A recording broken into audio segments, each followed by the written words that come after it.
Share বাজারের নতুন এবং গুরুত্বপূর্ণ আপডেট নিয়ে এই ভিডিওটি। তো আপনারা জানেন যে শেয়ার বাজারে ব্যবসা করতে গেলে কিন্তু শেয়ার বাজার সম্পর্কিত যে গুরুত্বপূর্ণ নিউজ, ডেটা, ইভেন্টগুলো থাকে সেগুলোকে নিয়ে কিন্তু আপডেটেড থাকতেই হয়। আর এই চ্যানেলে সে ধরনের ভিডিও আপডেট দেওয়া হয়। তো যাই হোক, আজকে যে ডেটে ভিডিওটা হচ্ছে 4/8/2024। তো মার্কেটে কিছু ইম্পর্টেন্ট স্টকের ইম্পর্টেন্ট আপডেট দেখে নেব। তো আপডেট বলতে এই কোম্পানিগুলো সম্বন্ধে যে ব্রোকারেজ হাউসগুলো রয়েছে, যে অ্যানালিস্টরা তারা কিন্তু শর্ট টার্মে একটা ভালো সলো টার্গেট দেখতে পাচ্ছে, মানে আপসাইডে আর কি। তারা বাইং কিন্তু রেটিং রেখেছে, বাইয়ের রেটিং রেখেছে। তো এই স্টকগুলোকে দেখে নেব যেগুলো শর্ট টার্মে একটা কিন্তু ভালো পারফরমেন্স দিতে পারে। অবশ্যই সেটা মার্কেটের ওপর নির্ভর করবে, কারণ মার্কেট কিন্তু একটু নেগেটিভ মুডেই চলে গিয়েছে। আপনারা যদি গ্লোবাল সিনারিও দেখেন, বিশেষ করে ইউএসের মার্কেট কিন্তু খুব খারাপভাবে কিন্তু ভাঙছে, যার প্রভাব সমস্ত বিশ্বের সমস্ত মার্কেটেই পড়বে এবং আমাদের মার্কেটেও কিন্তু পড়ার সম্ভাবনা রয়েছে। তো মার্কেট যদি ঠিকঠাক থাকে তবে কিন্তু এই স্টকগুলোতে যেটা রেটিং রেখেছে এবং যেটা টার্গেট রেখেছে সেগুলো কিন্তু শর্ট টার্মে অ্যাচিভ হতে পারে।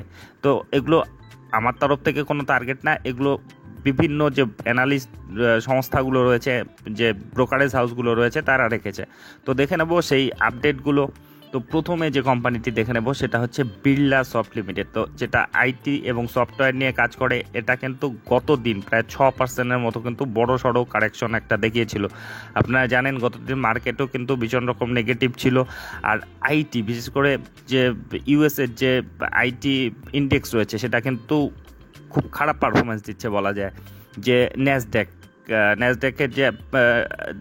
ন্যাসড্যাকের মধ্যে যে আইটি কোম্পানিগুলো রয়েছে, বিদেশি কোম্পানিগুলো, সেগুলো কিন্তু একটু খারাপ পারফরমেন্স দিচ্ছে। যদি আপনি দেখেন গত 5 দিনে 16%-এর মতো কারেকশন, গত 1 মাসে 15%-এর মতো কারেকশন, 6 মাসে 27%-এর মতো কারেকশন। তো কারেকশনেই কিন্তু চলছে। এখনও যদি হাই থেকে দেখেন মোটামুটি কিন্তু 29%-এর মতো কারেকশনে রয়েছে, যেটা বর্তমানে 604 টাকায় চলছে। তো এটা নিয়ে যেটা আপডেট রয়েছে দেখুন, যে hold Birla soft, target price RS 800, যেটা কে বলেছে? আনন্দ রাঠি। তো Anand Rathi has hold call on Birla soft with a target price of 800। The current market price বর্তমানে যেটা চলছে 604 টাকায়। তো এই টার্গেট কিন্তু তারা এই বিড়লা সফটকে নিয়ে রেখেছে 800 টাকার একটা টার্গেট। আচ্ছা, এরপরে যেটা স্টক দেখে নেবো সেটা মহিন্দ্রা অ্যান্ড মহিন্দ্রা। মাঝে মানে একেবারে একটা ভীষণ পপুলার স্টক। তো এই কোম্পানিরও যদি পারফরমেন্স দেখেন, গত দিনে 2.5%-এর মতো নেগেটিভিটি দেখিয়েছে, গত 5 দিনে 4.5%-এর মতো, গত 1 মাসে 5%-এর মতো নেগেটিভিটি দেখিয়েছে, কিন্তু 6 মাসে কিন্তু 61%-এর মতো একটা সুন্দর রিটার্ন দিয়েছে।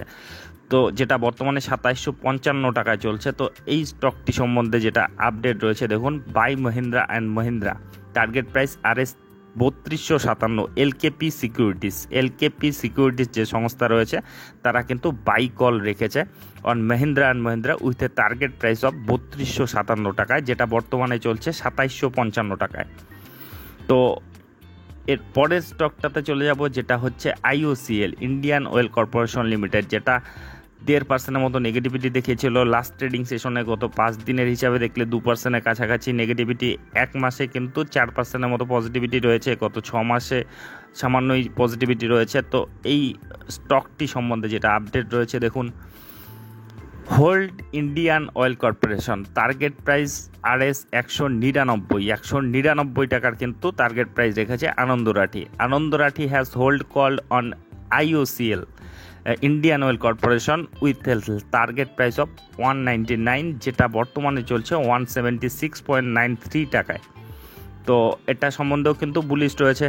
তো এর পরের যেটা স্টক রয়েছে সেটা হচ্ছে রিল্যাক্সো ফুটওয়্যার। তো বহুত দিন ধরেই কিন্তু আন্ডার পারফর্ম একটা কোম্পানি, পুরো ফুটওয়্যার সেক্টরেই কিন্তু একটা কারেকশন বা সেরকম কনসলিডেশন ফেজই কিন্তু চলছে বহুত দিন ধরে। দেখুন গত 6 মাসে কোনো রিটার্ন নেই, গত 1 বছরে 9-10%-এর মতো রিটার্ন। আর আপনি যদি হাই থেকে দেখেন, রিসেন্ট মানে অল টাইম হাই থেকে, সেখান থেকে প্রায় 40%-এর উপরে কিন্তু কারেকশনে রয়েছে, যেটা বর্তমানে 843 টাকায় চলছে। পুরো সেক্টরটাটাই কিন্তু একটা স্লোডাউন চলছে। তো এই কোম্পানির যেটা টার্গেট প্রাইস রেখেছে দেখুন, Relaxo footwear, target price of RS 950। Centrum broking, যেটা আর কি সেন্ট্রাম ব্রোকিং সংস্থা, তারা has add call on Relaxo footwear with the target price of 950। তো 950 টাকার কিন্তু রিল্যাক্সো ফুটওয়্যারে তারা টার্গেট প্রাইস রেখেছে। আচ্ছা, এর পরের স্টকে চলে যাব, যেটা হচ্ছে ব্যাংক অফ বরোদা। তো ব্যাংক অফ বরোদা কিন্তু এর আগের দিন 3% মতো নেগেটিভিটি দেখিয়েছিল। গত 5 দিনের পারফরমেন্স দেখলে 5%-এর কাছাকাছি নেগেটিভিটি, গত এক মাসে মোটামুটি 10% মতো নেগেটিভিটি, গত 6 মাসে 5%-এর মতো নেগেটিভিটি, আর গত এক বছরে 27%-এর মতো রিটার্ন দিয়েছে। এটাকেও যদি দেখেন হাই থেকে মোটামুটি কিন্তু 17-18-20%-এর কাছাকাছি কিন্তু কারেকশনে রয়েছে, যেটা বর্তমানে 243 টাকায় চলছে। তো এই স্টকটি সম্বন্ধে যেটা আপডেট রয়েছে দেখুন, buy Bank of Baroda target price of RS 290 টাকার কিন্তু একটা টার্গেট প্রাইস রেখেছে মতিলাল ওসওয়াল। তো Motilal Oswal has buy call on bank of Baroda with a target price of 290, যেটা কারেন্ট প্রাইস চলছে 243 টাকা। তো 243 টাকা থেকে 290 টাকার কিন্তু একটা টার্গেট প্রাইস তারা রেখেছে শর্ট টার্মে। তো যাই হোক, এর পরের আপডেটটিতে চলে যাব, যেটা হচ্ছে ম্যাক্রোটেক ডেভেলপার। তো এই কোম্পানিটি যদি দেখেন, এর আগের দিন লাস্ট ট্রেডিং সেশনে প্রত্যেকটা কোম্পানি, প্রত্যেকটা স্টকই কিন্তু একটু নেগেটিভই ছিল আর কি, গোটা মার্কেটই নেগেটিভিটি দেখিয়েছিল। তো এই স্টকটিকে যদি দেখেন, গত 5 দিনের রিটার্ন 11%-এর মতো নেগেটিভ, এক মাসে 18%-এর মতো নেগেটিভ, আর 6 মাসের মধ্যে 8.5%-এর মতো পজিটিভিটি দেখিয়েছে, আর এক বছরে 75%-এর সুন্দর রিটার্ন দিয়েছে। কিন্তু এখনও যদি হাই থেকে দেখেন, মোটামুটি কিন্তু 22%-25%-এর কাছাকাছি কারেকশনে রয়েছে, যেটা 2234 টাকায় চলছে। তো এই কোম্পানিটি লোধা বিল্ডার নামে পরিচিত, যেটা যে বিভিন্ন ধরনের রিয়েল এস্টেট বিজনেস আর কি এদের রয়েছে। তো যাই হোক, এই স্টকটিকে অনেক পরিচিত স্টক, নতুন করে পরিচয় করে দেওয়ার কিছু নেই। তো এই কোম্পানিটির যদি টার্গেট প্রাইস দেখেন, দেখুন buy Macrotech developer target price of RS 1770 টাকা, যেটা মতিলাল ওসওয়াল বলেছে। Motilal Oswal has buy call on Macrotech developer limited with a target price of 1770 টাকার কিন্তু একটা টার্গেট প্রাইস রেখেছে, আর যেটা কারেন্ট মার্কেট প্রাইস চলছে 1234 টাকা। তো বড় সড়ো কিন্তু একটা টার্গেট প্রাইসই রেখেছে তারা। তো যাই হোক, এর পরের আপডেটটিতে চলে যাব, পরের স্টকটিতে, যেটা হচ্ছে গেইল ইন্ডিয়া লিমিটেড। তো গেইলকে যদি দেখেন, গেইল এর আগের দিনে 1%-এর মতো নেগেটিভিটি দেখিয়েছিল, যেটা গত 5 দিনের হিসেবে দেখলে 1.5%-এর মতো পজিটিভ রয়েছে, গত এক মাসে 8%-এর মতো পজিটিভ, গত 6 মাসে 30%-এর মতো সুন্দর রিটার্ন দিয়েছে। ইদানিং দুর্দান্ত পারফরমেন্সের মধ্য দিয়েই রয়েছে বলা যায়। আর এই স্টকটির যে Q1 ফিনান্সিয়াল রেজাল্টটাও কিন্তু সুন্দর এসেছিল। তো এই স্টকটিকে নিয়ে যেটা আপডেট রয়েছে দেখুন, buy GAIL India target price of RS 275 Motilal Oswal. Motilal Oswal has buy call on GAIL with a target price of RS 275। The current market price of GAIL, যেটা হচ্ছে 236 টাকা 64 পয়সা, যেটা তারা টার্গেট রেখেছে 275 টাকার কিন্তু একটা বড় সড়ো টার্গেট রেখেছে। তো যেটা গ্যাস এবং পেট্রোলিয়াম সেক্টরে কাজ করে, আপনারা জানেন, সরকারি একটা কোম্পানি। তার পরের কোম্পানিতে চলে যাব, যেটা মার্কেটের একটা ভীষণ পপুলার স্টক এবং যে FMCG সেক্টরের লিডিং কোম্পানি। তো যেটা গত দিনে 1%-এর মতো নেগেটিভিটি দেখিয়েছে, 500 টাকার নিচেই ট্রেড করছে, বর্তমানে 488 টাকায় ট্রেড করছে। আপনি যদি ইদানিংয়ের পারফরমেন্স দেখেন, গত 5 দিনে 2%-এর মতো নেগেটিভ, গত এক মাসে 13%-এর মতো রিটার্ন দিয়েছে, গত 6 মাসে 11%-এর 11.5%-এর মতো কিন্তু রিটার্ন দিয়েছে, যেটা বর্তমানে 488 টাকায় চলছে। তো এর যেটা টার্গেট প্রাইস রেখেছে দেখুন, buy ITC target price of 575 টাকার কিন্তু একটা টার্গেট প্রাইস রেখেছে হচ্ছে মতিলাল ওসওয়াল। তো Motilal Oswal financial service has buy call on ITC with a target price of 575। তো কারেন্ট মার্কেট প্রাইস যেটা আর কি 575 টাকার টার্গেট, যেটা চলছে 488 টাকা। তো এক্ষেত্রেও কিন্তু একটা বড় সড়ো টার্গেটই তারা রেখেছে। তো ইদানিং যদি দেখেন, তারা রিসেন্ট যে হাই ছিল আর কি, সেই হাইয়ের কাছাকাছি কিন্তু চলে গিয়েছে, মানে একটা কারেকশন এসেছিলো, সেখান থেকে কিন্তু রিকভার করেছে।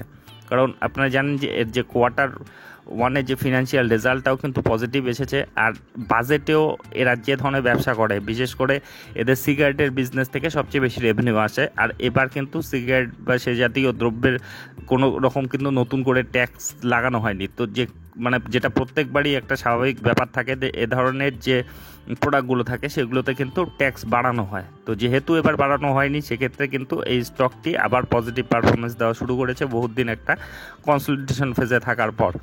তো যাই হোক, এই স্টকটিকে যে 488 টাকায় চলছে, টার্গেট প্রাইস রেখেছে 575 টাকার মতিলাল ওসওয়াল রেখেছে।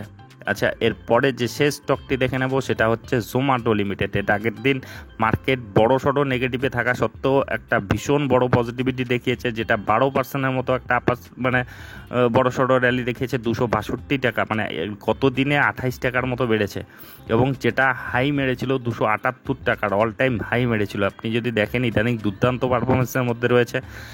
এর কারণ হিসাবে তারা কিন্তু আগে লস মেকিং কোম্পানি ছিল, এখন কয়েক কোয়ার্টার ধরে কিন্তু তারা প্রফিটেবল কোম্পানি এবং কনসিস্টেন্টলি কিন্তু তারা প্রফিট দেখাচ্ছে, এবং যার পরিপ্রেক্ষিতে কিন্তু ভালো রকম গতি এই কোম্পানির শেয়ার দরে দেখা যাচ্ছে। তো এই জোম্যাটোকে নিয়ে যেটা টার্গেট রেখেছে, দেখুন buy Zomato target price of 300।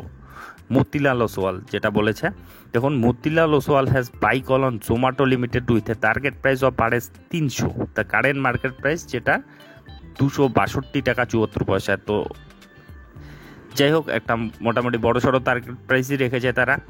তো এই আপডেটগুলি নিয়ে এই ভিডিওটি ছিল। তো এ ধরনের যে টার্গেটগুলো সেগুলো কিন্তু দিতেই থাকে। এখন মার্কেটের ওভারঅল মার্কেটের সিচুয়েশনের ওপর নির্ভর করবে, আর সব ক্ষেত্রেই যে এদের টার্গেটগুলো পূরণ হয় সেটাও না, কিন্তু তারা অনেক কিছু অ্যানালাইসিস করার পরেই কিন্তু এগুলো বলে আর কি। সেক্ষেত্রে কিন্তু বেশিরভাগ ক্ষেত্রেই তাদের যে টার্গেটগুলো মানে পার্সেন্টেজ ওয়াইজ দেখলে কিন্তু তাদের টার্গেটগুলো পূরণ হওয়ার একটা সম্ভাবনা থাকে। তো যাই হোক, এই আপডেটগুলি নিয়ে এই ভিডিওটি ছিল। তো এ ধরনের আপডেট যদি আপনাদের উপকারে লেগে থাকে তবে অবশ্যই চ্যানেলটি সাবস্ক্রাইব করে রাখবেন, আর ভিডিওটি শেষ পর্যন্ত দেখার জন্য ধন্যবাদ।